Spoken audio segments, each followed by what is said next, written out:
Welcome back to the Kevin O'Connor Show. Thank you, everybody, for submitting your mailbag questions for today's mailbag edition of the podcast. The response is overwhelming. We have more good questions than I could possibly get to in this one show. But let's get started here with the Bucks, because Giannis is in the news right now. Shams reported the Bucks and the Knicks had trade talks over Giannis this offseason, and Giannis had said publicly about this, I've said this many times, I want to be in a situation that I can win, and now I'm here. If in 6-7 months I change my mind, I think that's human too. Totally fair for Giannis to say that. In my opinion, it's honest, it's true, it feels very genuine from him. It's very interesting here with Giannis because he's in a situation where the Bucks roster is like not great on paper, but the East really stinks. So let's go to Xavier on YouTube. Xavier said, if it goes downhill for the Bucks, which team has the best Giannis trade package? We'll talk about the negative side from the Milwaukee standpoint first here. The one thing to keep in mind is there's no use in being bad if you're the Bucks because they don't have their first round pick until 2031. So I'm going to give two separate answers to this question here. Number one, the Bucks don't care about Giannis's wishes. Like, Giannis wants to go to the Knicks, he wants to go to the Lakers or the Warriors or whatever the big market team is. They don't care. They're worried about the best trade package available. I'd say that trade would be from the Brooklyn Nets. I think the Nets can offer the best package realistically for Giannis because they could put together some appealing salaries. Nick Claxton, Terrence Mann, Yegor Demon, a rookie. You could plug and play a bunch of different young guys in that place. And they have a ton of draft picks this year. They have a lot of draft picks again. And so Brooklyn, they're in a situation where they're not a winning team.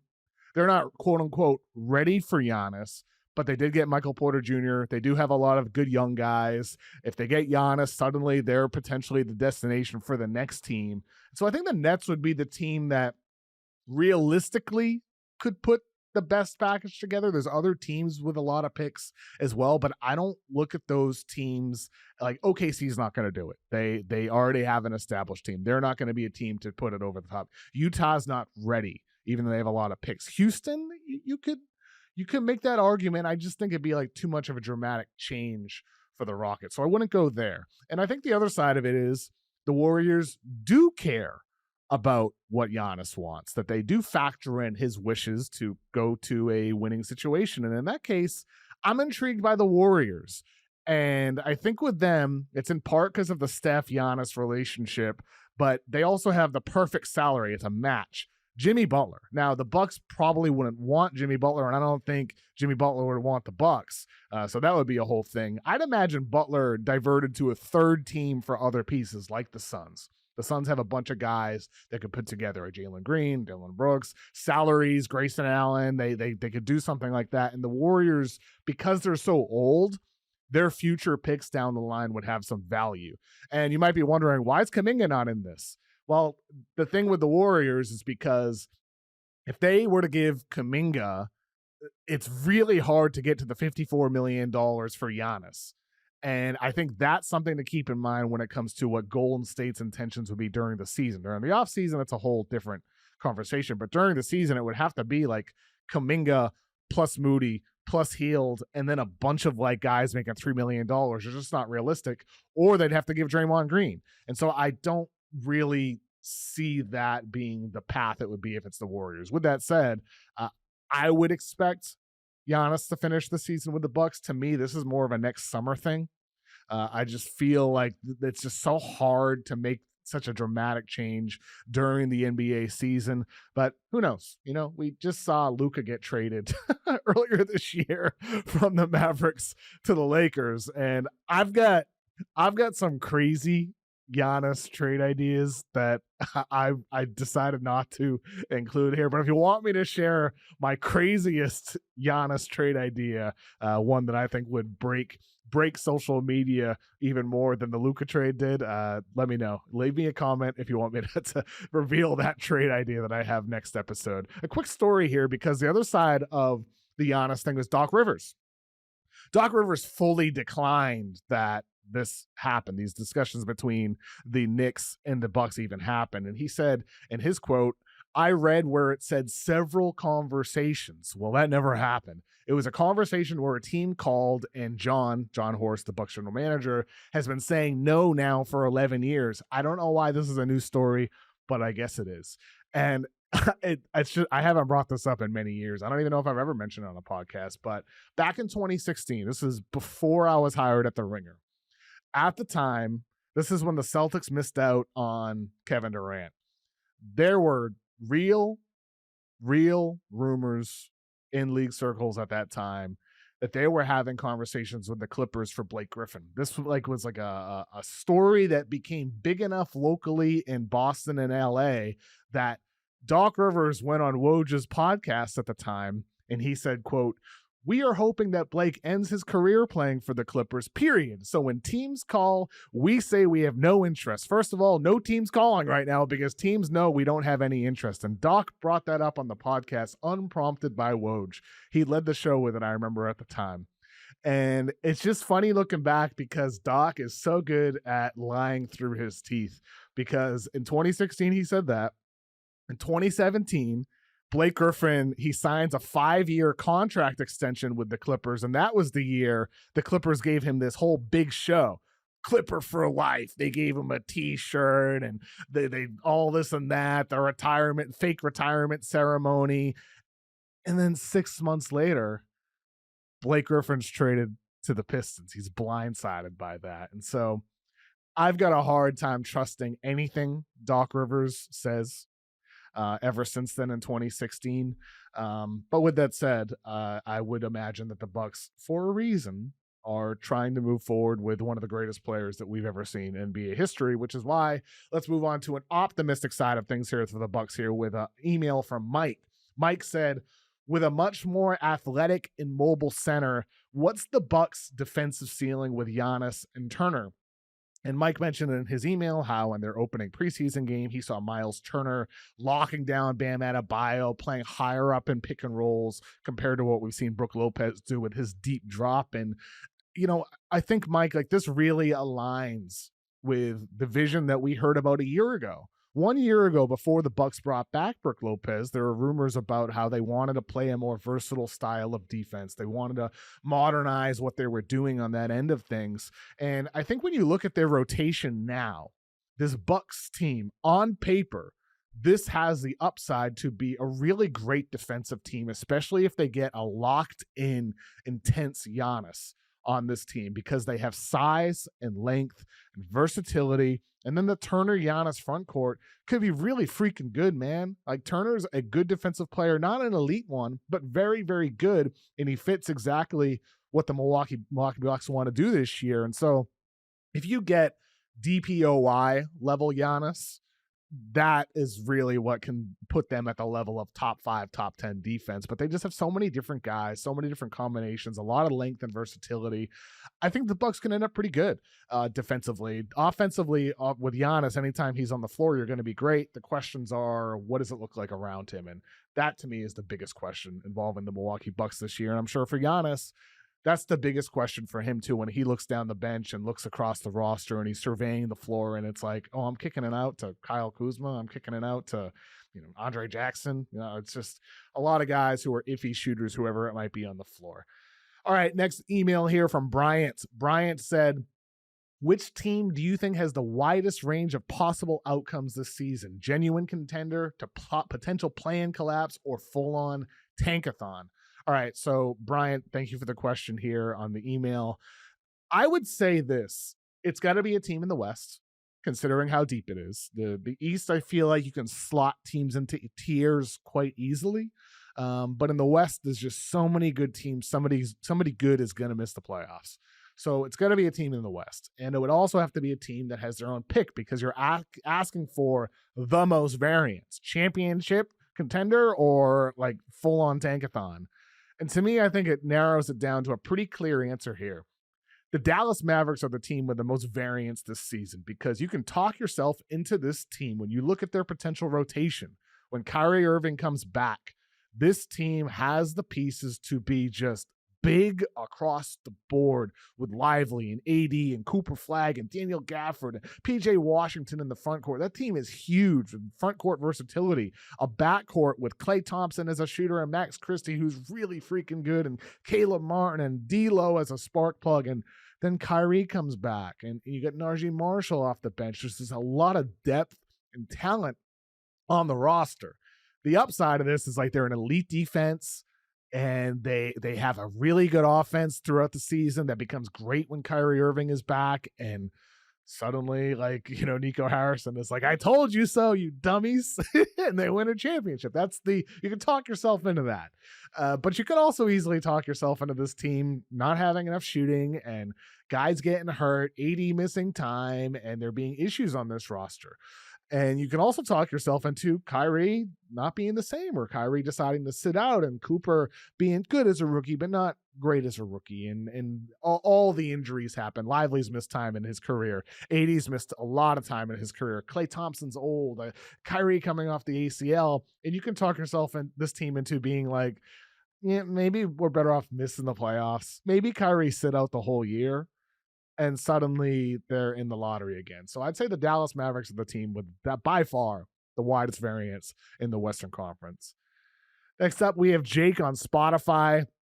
Thank you for all the Spotify comments, by the way. We got a lot of those. Really fun to see people participating on Spotify, because YouTube is always the place people comment all the time naturally. Spotify, it's nice to see that activity. I appreciate you guys showing up. So Jake on Spotify said, are you going to do a fantasy basketball preview with the season approaching? The answer is yes.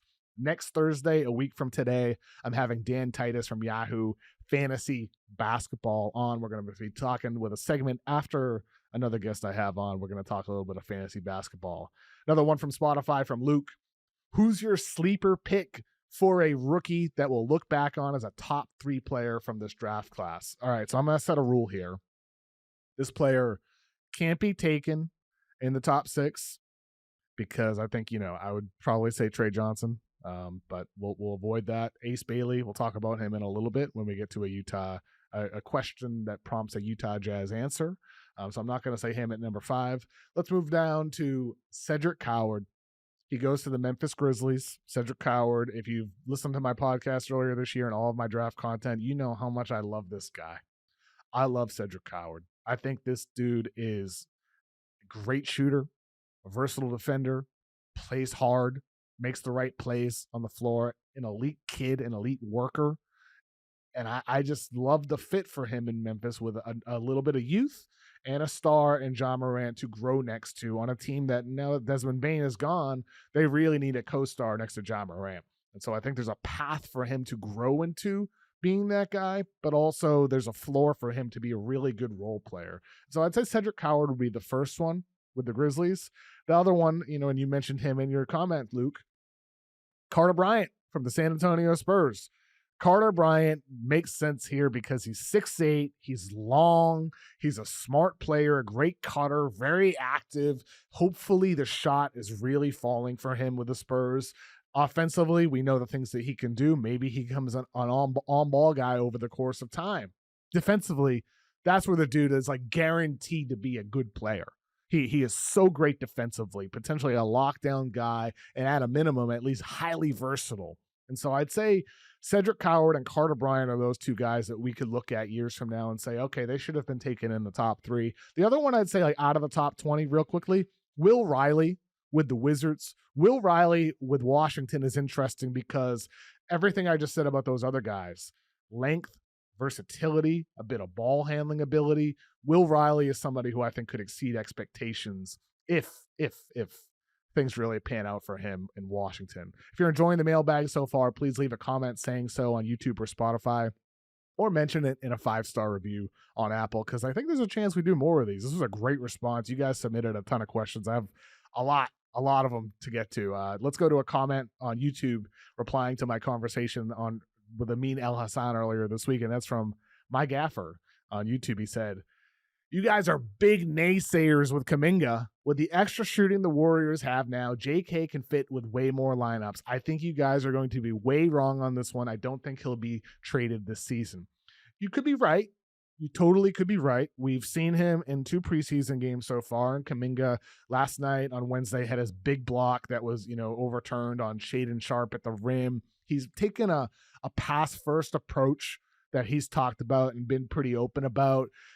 I still question the fit. I still question the jumper. He had multiple turnovers on inbound plays. It's just like so sloppy. Sometimes I don't think he knows where to be and when to be and what decisions to make on the floor as a passer. And that's where things move so fast for the Warriors and their half-court offense. And if you're making mistakes on inbound passes, I mean, it's just, things like that still worry me. But ultimately, like Gaff, you're not wrong about the shooting and the depth the Warriors have. They can put Kuminga into positions to succeed more frequently. But overall, I still think ultimately the Warriors signed him to that deal because A, it's not a bad value for a guy who's still young and he still has potential. And B, it's a super tradable contract. It's so tradable. They can package it with if they want to, Buddy Hield or Moses Moody to get over $30 million, to get to nearly $40 million. They can put together different trades with Kuminga, and it's a short-term deal, so other teams would have interest as well. So I lean towards he's the piece they'd be more likely to trade, but I also am very understanding of the perspective that they're going to keep him this year, and this is the best situation he's had throughout his career. Let's move on to an email here. We got Kev from Philly. Kev said, with your last 2 bright future teams coming to fruition, the Suns and the Thunder, who's the team this year that was playing adjacent last season that will take the next step? My pick would be the Blazers, especially if Sharpe and Denny take a jump. I like the Blazers choice from that criteria of these like kind of playing adjacent teams. I would agree with you there on that, Kev. I remember, I think maybe the last year, year 8 or year 7 of the mismatch, Verno and I had said the bright future Pistons. So I think they have kind of panned out as well. So, I mean, you asked for a playing adjacent team. I think the Blazers are the answer there. I'd go lower in the standings for the bright future team, like I did with the Suns when they were at the bottom of the barrel. And like the Thunder were at the time when we said that. And I'm going to say the bright future Jazz. I love what the Jazz are building. I think the Jazz are putting together a lot of really, really appealing young talent on their roster. And we saw Ace Bailey make his debut against Kevin Durant and the Rockets on Wednesday night. Boy, oh boy. Like there's a chance he makes a lot of us draft dudes look really, really dumb. He has a chance to make teams 2 through 4 look really silly as well. 25 points in his debut, and it wasn't just like transition bucket, open 3-pointer. It was pull up, relocation 3. It was attacking off the dribble. It was such a diverse variety of moves and ways he was scoring. And he also passed the ball a bit too, like off the dribble with fluidity. And this is why on draft night, I said this is the perfect situation for him with the Jazz and that Will Hardy offense. And so I always say this every year. If I had known a player would land on a certain situation, I would have ranked them higher or lower. I would have ranked Ace Bailey higher than 6th if I knew he was going to land with the Utah Jazz. I just think this is an ideal situation for him. And on top of all the other young talent the Jazz have, like he could be their star. He could be their star. And that was the thing that was appealing when, I call it the bright future Suns because of Devin Booker and my belief in him. That was the appeal in saying it about the Thunder because of SGA and what he was and what he was becoming. And with Ace Bailey, like suddenly it's like, they have a guy who has this path and it may not work out. He may end up just, being a high volume, inefficient scorer. But at the same time, like even aside from Ace Bailey, there's just so many young guys on this Jazz team and so much different talent that I feel good about them being back in the playoffs at some point in the future. The West is so loaded, it's going to take time. But at some point, I'm liking the Utah Jazz. Let's go to a YouTube comment from Daniel. Daniel said, there's always a team that surprises everyone. Last year, it was Detroit and Cleveland winning 60-plus games. Who would you pick to wildly exceed expectations this season? So I was looking at the over-unders for win totals this year, and I think, the Sportsworks did a good job setting these. I think a lot of them are pretty accurate. The one I'm looking at where I'm like, could I see this team exceeding this win total by 10-plus games? And a lot of people are going to turn off the pod. Some people are going to say, how can you still believe in this team? It's not that I believe in this team. It's the team that could surprise everybody. The Philadelphia 76ers. I mean, 43.5 wins in the weak East.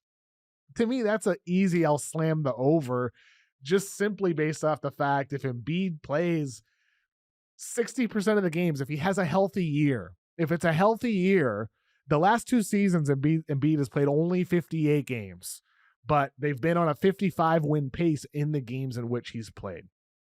So if you get a healthy Embiid and you get Tyrese Maxey, if Paul George is a bit better than Tobias Harris and Jared McCain and all the other talent the Sixers have on this roster, to me, 43.5 feels really low considering how bad the Eastern Conference is. And so I would say the Sixers compared to that number. So I'd go with Philly here. And I know that's, to me, it's just purely a gamble on, is Embiid going to stay healthy? I think that's really it. Like, does Embiid stay healthy is really the only thing. And I think other than that, like, I would, again, stick to East teams here. The Celtics and Pacers, maybe they're more competitive than people would expect without their star players. No Tatum for most of the season, if not all of it, and no Halliburton for all of the season with the Pacers. Maybe they exceed expectations. Maybe, if you're a more casual listener of the podcast, maybe you're not, envisioning the Atlanta Hawks being really good after their big off season. So maybe Atlanta, but I would say the Sixers, because that 43.5 feels really low for me when I look at that roster and just the potential of Embiid being healthy. All right, speaking of the Celtics and the Pacers, from Tehran on Spotify, he said, why are you higher on the Celtics compared to the Pacers? I think Siakam is a better number 1 option than Brown. The Pacers' returning roster has shown more next man up capabilities, while the Celtics will be dealing with major roster change. Completely fair. Totally fair. The reason why I'm higher on the Celtics than the Pacers is simple. It's because there's a chance Jason Tatum comes back and Tyrese Halliburton doesn't. And so for Boston, everything you said is completely fair. I totally get it. But also, Halliburton's not coming back. He's going to miss the whole season for the Pacers. Tatum could. We could be entering February and the Celtics could be hovering around 500. And then we could be hearing rumors about how Tatum might be returning in the middle of March. And so I think with that possibility, I view this Celtics season through a little bit of a different lens than I am with Indiana. To me, with the Pacers, it is purely about what does Andrew Nembhard become? Like, how do these young guys develop? Does Benedict Mathurin take a step? What does Pascal Siakam look like as a number 1 option again? Like, or does Nembhard become the number 1 option? Like, what are the things that change with the Pacers? And also, I don't think you can rule out the loss of Miles Turner. You want to talk about losses. Miles Turner is a big loss for the Pacers. And so I think the Celtics still have a good team. Like their front court, the center position is weak on paper, but could end up being, interesting. With Xavier Tillman, as Nekias Duncan said on my podcast last week. So look, man, I think both of these teams are going to probably hover around 500 or slightly above it, considering how bad the East is, or maybe slightly below it. But the Celtics could get Tatum back. The Pacers will not get Halliburton back. And I think that would be the simple answer to your question. Noah, email, he said, what is the realistic ceiling of the Indiana Pacers in the next 5 years? I'd say this is an easy one. It is still winning a championship because of the depth of this roster and the amount of talent that there is. If Halliburton can come back and be himself, this team can win a championship. Now, can Halliburton get back to the level we saw him in the last postseason before he ruptured Achilles? Well, that's a big question. Same thing with Tatum in Boston. Same thing with Damian Lillard in Portland and DeJounte Murray and any player that ruptures their Achilles. But hopefully these players are as successful as Kevin Durant was with his return. But I'd say the Pacers could win a championship, but the Halliburton question is the big if there. From AJ, an email, AJ said, what would Luka have to do this year to earn MVP? AJ, thank you for the question. I believe it was probably your dad who sent this, and he said you're 10 years old, so appreciate you possibly listening to the podcast in the car with your dad. Appreciate it. AJ, what does Luka have to do to win MVP? Luka needs to maintain his elite level conditioning over the course of the season. I say elite by his standards. Obviously, there's a different level that other players reach, but by his standards, this is as good as it gets so far. And so if he can maintain this over the course of the season, stay healthy, continue competing on defense, not experience a dip with his efficiency as a scorer, he's going to put up the numbers. We know he's going to have the volume. We know he's going to have the efficiency. If he leads this Lakers team to 50-plus wins, they're a top 4 seed in the loaded Western Conference. He's putting up big numbers. He's playing better defense than he ever has before. Like, suddenly, I think a lot of media members, the 100 people that vote, you're going to have a lot of people talking themselves into Luka as a first-time MVP. And so I think it's like doing the same things he's done before while also doing a little bit more, while also playing a little bit better on defense throughout the entire season because he's in better condition. And so that's where I would lean with like what Luka would have to do. And I think it's also some things out of his control too, as well. I mean, Luka can have the best year of his career, but SGA could be even better. The Nuggets could win 60 games and Jokic could be the best he's ever been.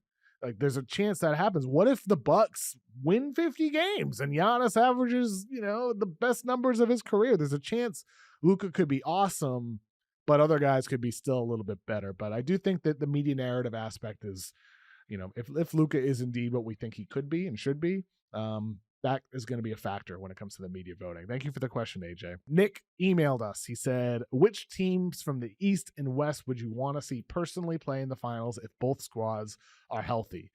This answer is I'd want to see 2 teams that haven't played in the finals for a long time or have won a championship for a long time. That's the Minnesota Timberwolves and the New York Knicks.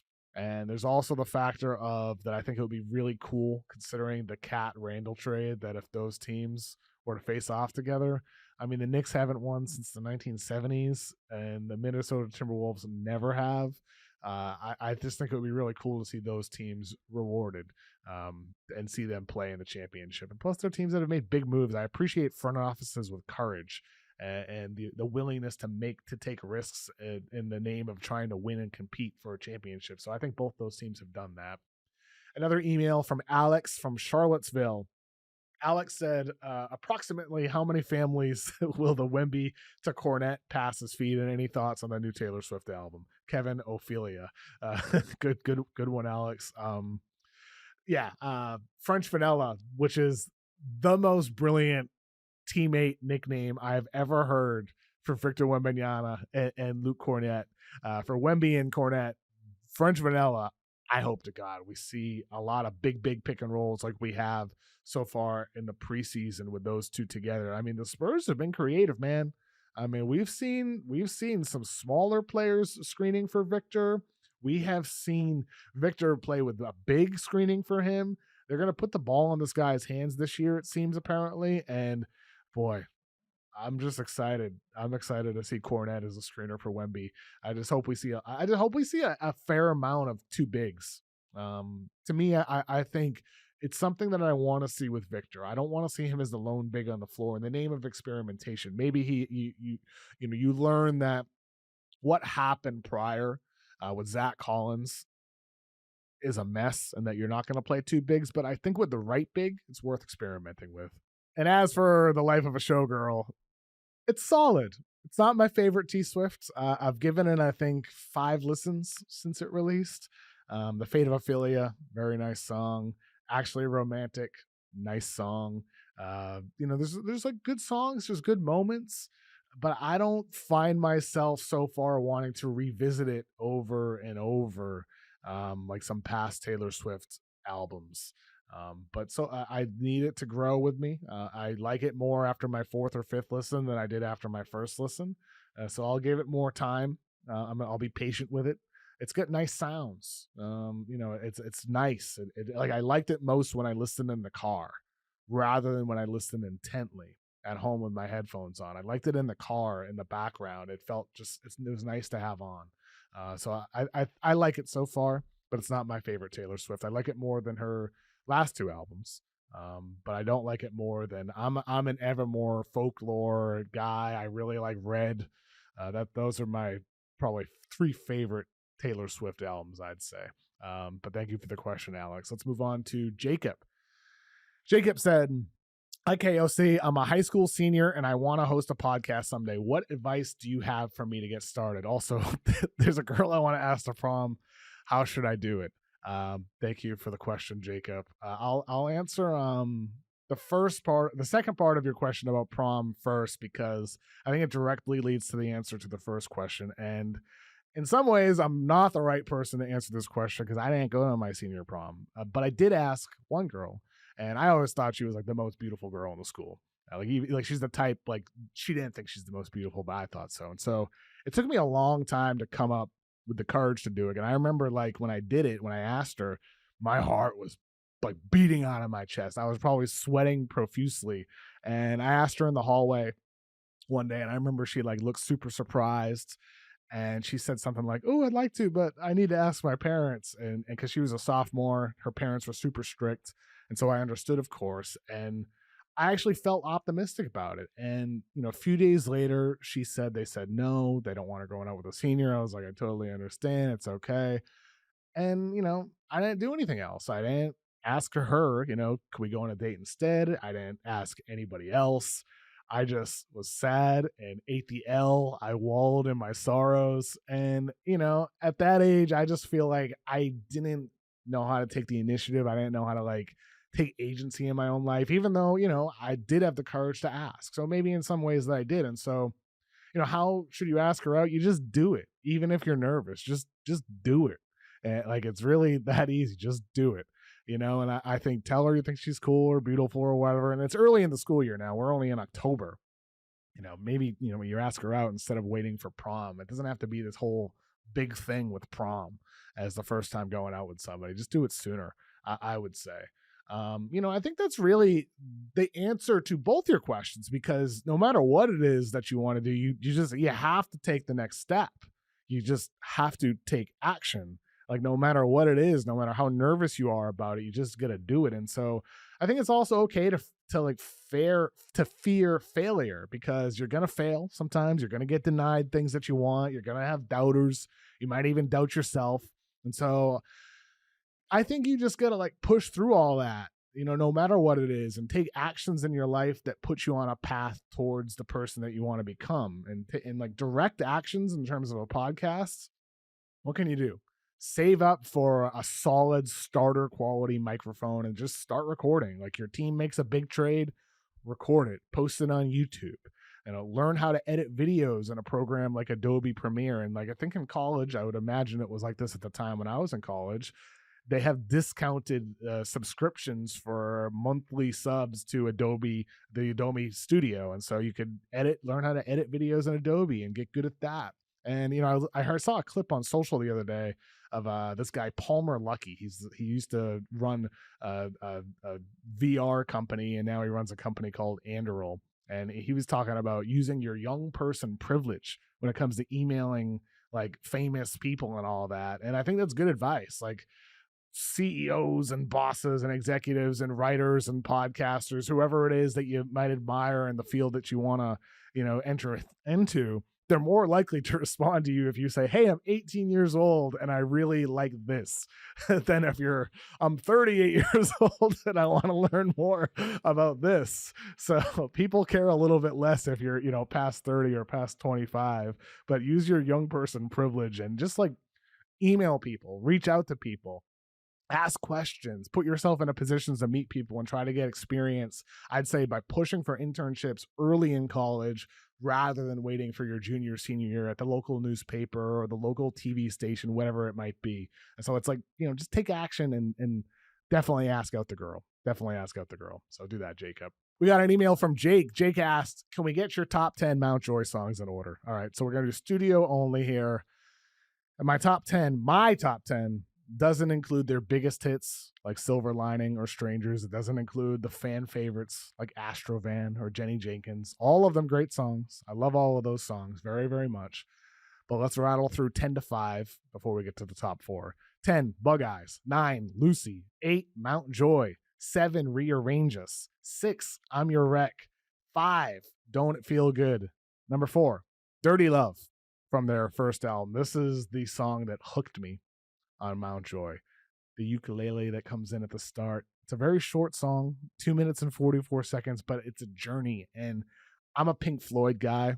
I love songs that evolve. I love songs that start somewhere and end somewhere else or come back to where it began.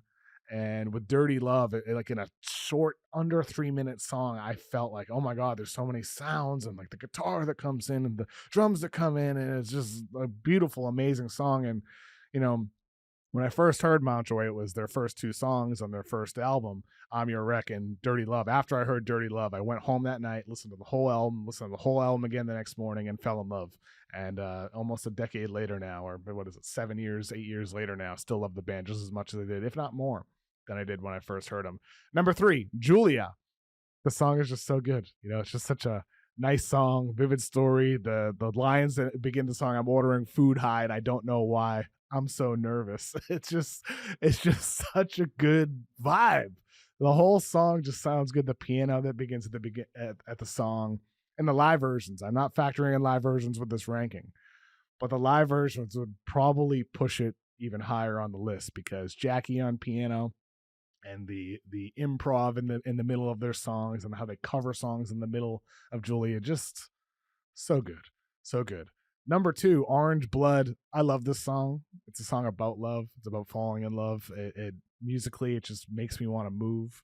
And like I said with Dirty Love, like this song, it just has so many different textures and sounds. And there's like a groove in the middle of the song. I think it's like 2 minutes, 30 seconds, 3 minutes into the song. And like, I want to hear them. What's a 10-minute version of Orange Blood look like? That's what I think about when I hear this song. It's just such a good song lyrically and musically. I think it's one of their best. But number 1 on the list, Bathroom Light is my favorite Mountjoy song. Bathroom Light is just perfect. It is, again, about love. During the most recent show I saw Mountjoy perform at the Garden in Boston, a couple proposed during this song. During the bridge of the song, the lines, 'cause someday we must return the movies in our brains. In these moments we can't fake. Yes, the angels never leak the expiration date. This thing is so beautiful. You know, it's just so beautiful. I mean, it's about love. It's about taking advantage of the time that we have. And yeah, I love that song so much. And I love that song live, just with everybody sings along in the crowd. And yeah, I'm just so happy for the band Mountjoy, because if you've been a long time listener of me, you know, I had Matt Quinn, their lead singer, on the show on one of my pods sometime in the past. Awesome guy. That band is just amazing, amazing, amazing people. So it's nice to be friends with them, and nice to also be friends with people that I genuinely love their band. So thank you for that question, Jake. We're going to wrap it up here a little bit shorter for today's mailbag episode. We don't want this to drag too much, but I want to do more of these. I like doing the mailbags, even if we did like a question a week or 2 questions a week or at the end of an episode or something like that. Like, what do you guys think as listeners? Do you guys like these mailbags? Leave a comment saying so on YouTube or Spotify, or mention it, please, in a 5-star review on Apple. That really does help out the show. We could use those. And I think, maybe we do more of these. I like, there's so many other questions that I have that maybe we do another one next week, or sometime before the season. So let me know if you want more mailbag episodes, and possibly we'll do more of these throughout the season, because I'm enjoying doing these. I always love communicating back and forth with you guys, and maybe this is the best way to do it. So let me know in the comments if you want more of these. Appreciate you guys listening to today's episode. Thanks to Emmy for producing today's episode, and Carter for helping out as well. Thank you to Father John Misty for the music. And thank you for listening as well. We'll be back next week, next Monday. We get special guests coming on Monday. I'm very excited about the whole set we have next week and everything we have ahead of the NBA season. So thanks for sticking around. Thanks for listening. Have a good weekend, everybody. Talk to you soon.